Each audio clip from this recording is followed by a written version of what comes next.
She was broke as a joke yet covered in luxury brands. She wandered around the airport with a suitcase for a month, just to encounter her ideal overseas returned man. She used her remaining money to take a taxi back to the mansion.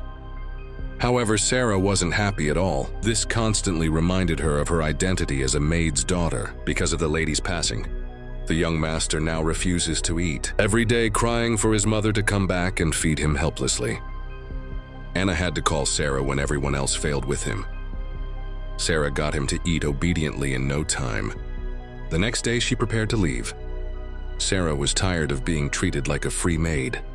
At this moment, Sarah's mother ran over, excitedly to tell her that the wealthy man would be hiring a maid at his new mansion, with a high salary to take care of the young master's daily needs. Sarah didn't want this job, but her mother said, "Then go talk to Jim yourself." When she found Jim, she was won over by his tempting offer. So Sarah accepted the position. But Jim could never have imagined that this decision would cost him dearly. On the first night after moving in, everything was going according to plan. But in the early hours of the morning, Sarah couldn't sleep.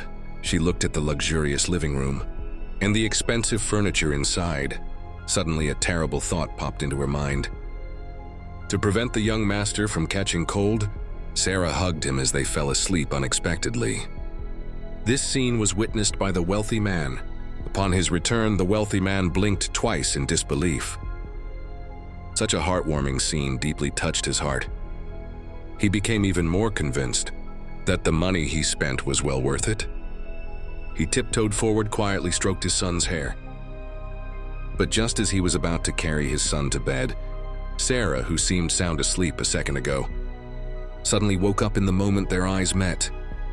The atmosphere became incredibly intimate,